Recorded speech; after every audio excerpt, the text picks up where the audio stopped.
मैं तो दीपक हूँ। मैं तो दीपक हूँ और मेरी दुश्मनी तो अंधेरे से है। हवा तो बेवजह मेरे खिलाफ है। तो हो सकता है आपकी लाइफ में कुछ ऐसे लोग हों जिन्हें देखकर आपको लगता हो कि यार ये तो बेवजह मेरे काम में रोड़ा उत्पन्न कर रहे हैं। तो आप ये चीज़ समझ लीजिए कि आप बस अपने काम पे आगे बढ़ते जाइए, क्योंकि आपका काम ही है जो लास्ट तक आपके साथ टिका रहेगा। बाकी लोग तो आते जाते रहते हैं, ठीक है। आपका काम, आपका वर्क, आपका परफेक्शन, यही ये चीज़ें हैं जो आपके साथ आपके मुश्किल वक्त में भी आपके साथ खड़ी रहेंगी, ठीक है। तो इसी मोटिवेशन के साथ शुरू करते हैं हम अगला। ब्लड का जो सिस्टम होता है, सर्कुलेशन का जो सिस्टम होता है कॉकरोच में, वो मैं आपको समझा दिया था। अब मैं बात करूंगा रेस्पिरेटरी सिस्टम की। ये देख लीजिए, इतने में है आपका रेस्पिरेटरी सिस्टम जितना कॉकरोच में दिया है, ठीक है। फटाफट से समझ लेते हैं रेस्पिरेटरी सिस्टम के बारे में।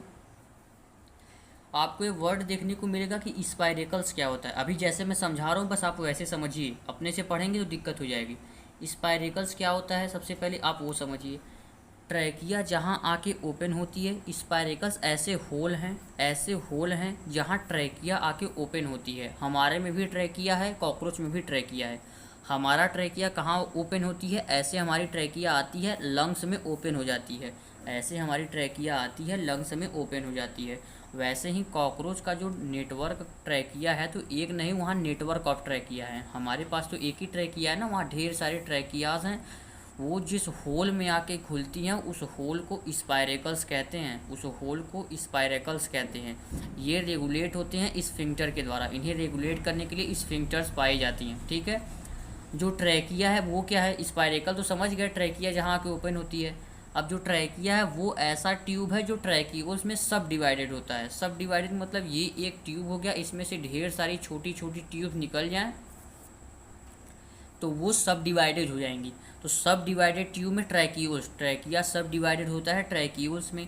अब ट्रैकियोल्स का काम क्या होता है, डिफ्यूजन। जैसे ये पेन है, ये बाहर से किसी चीज़ को एब्जॉर्ब कर ले, या डिफ्यूजन का मतलब होता है बहुत स्लो मूवमेंट। अच्छे से डिफ्यूजन आपको मैं ट्रांसपोर्ट वाले चैप्टर में जब आएगा टॉपिक तो वहाँ से एकदम अच्छे से आपका क्रिस्टल क्लियर कर लूँगा। अभी बस आप ये जानिए कि ट्रैकियोल्स जो है वहाँ पे डिफ्यूजन होता है। डिफ्यूजन का सिंपल सा मतलब होता है एक्सचेंज ऑफ गैसेज। कौन सा गैस है, अब रेस्पिरेटरी सिस्टम तो सिंपल सी बात है, ऑक्सीजन का लेना, CO2 का बाहर निकालना, ऑक्सीजन लेना, CO2 बाहर निकालना, यही तो एक्सचेंज होगा। और भी जो गैसेज उसको काम में है वो एक्सचेंज करेंगे। डिफ्यूजन का सिंपल सा मतलब है एक्सचेंज ऑफ गैसेज, गैसेज की अदला बदली। ये हो गया आपका रेस्पिरेटरी सिस्टम कॉकरोच का ख़त्म। इतना ही एनसीईआरटी में दिया है, आप इतना जान लेंगे, एक आध क्वेश्चन हो सकता है इसमें से पूछ दे, ठीक है। अब आगे हम देखेंगे एक्सक्रीटरी सिस्टम के बारे में। एक्सक्रीटरी सिस्टम मतलब जो भी कॉकरोच ने खाया वो सारा डाइजेस्ट हुआ, अब समय आ गया उसको बाहर निकालने का। तो उसके बाहर निकालने के प्रोसेस में कौन कौन से ऑर्गन यूज होते हैं, कौन कौन से मैकेनिज़्म यूज होते हैं, अब उसको समझेंगे। तो मैं कई बार, लगभग 3-4 बार तो बता ही चुका हूँ कि कॉकरोच में जो एक्सक्रीटरी सिस्टम है उसमें नाम आता है मालपीजियन टिब्यूल का। मालपीजियन टिब्यूल का आता है। मालपीजियन टिब्यूल लाइंड होती है ग्लैंडुलर और सिलिएटेड सेल से। हालांकि अभी मैंने वीडियो से वो टिश्यू वाले नहीं डाले हैं। जैसे ही इसके बाद मैं टिश्यू वाला वीडियो अपलोड करूंगा उसमें मैं ग्लैंडुलर और सिलिएटेड सेल बता दूंगा। उसमें आता है ना कॉलुमनार एपिथेलियम या जो भी वहाँ पे। अभी बस इतना समझिए, ग्लैंडुलर और सिलिएटेड सेल।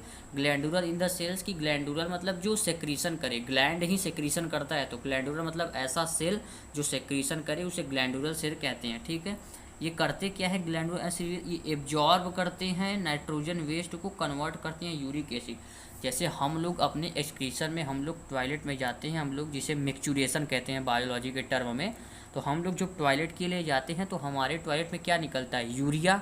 वैसे ही जब टॉयलेट के लिए या अपने एक्सक्रीशन के लिए कॉकरोच जाएगा तो कॉकरोच में से निकलेगा यूरिक एसिड।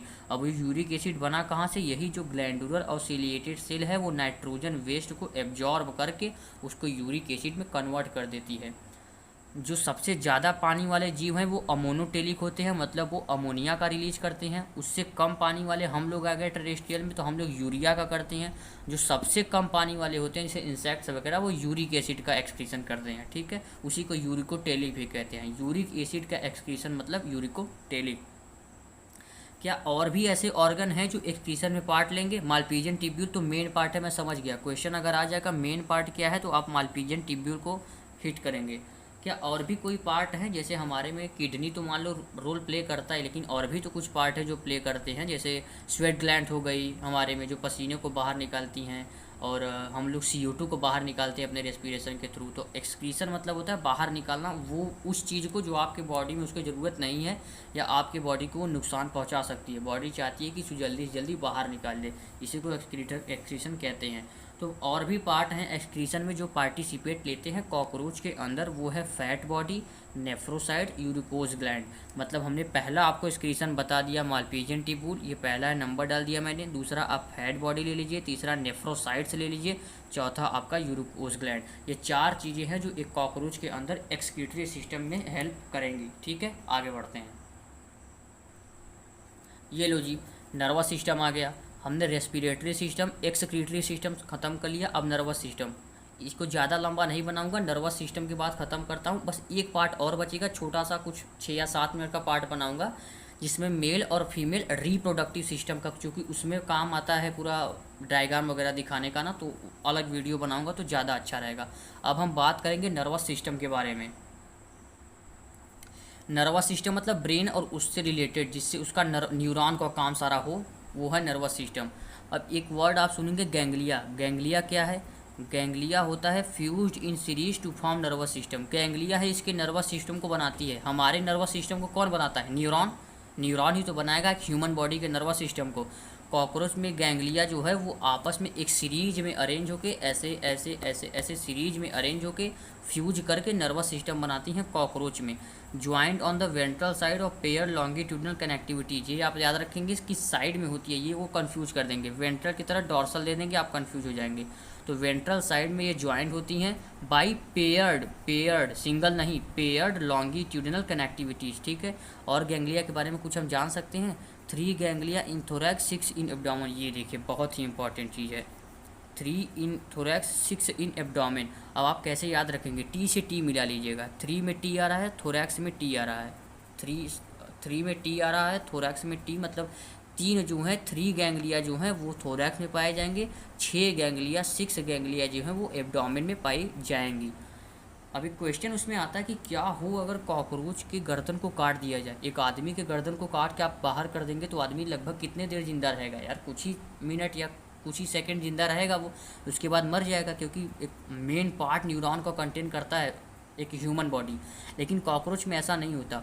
कॉकरोच का हेड उसके न्यूरॉन का, ऐसा कर लीजिए नर्वस सिस्टम का बहुत ही थोड़ा सा पार्ट कंटेन करता है, तो उसे फ़र्क नहीं पड़ता आप गर्दन काट के निकाल भी। तो ऐसा नहीं कि कॉकरोच जिंदा ही रहेगा, मतलब एक सप्ताह 6 या 7 दिन 5 दिन, लगभग 5 दिन तक तो जिंदा रहेगा ही मिनिमम, आप लेके चलिए। मैक्सिमम 7 या 8 दिन तक हो सकता है।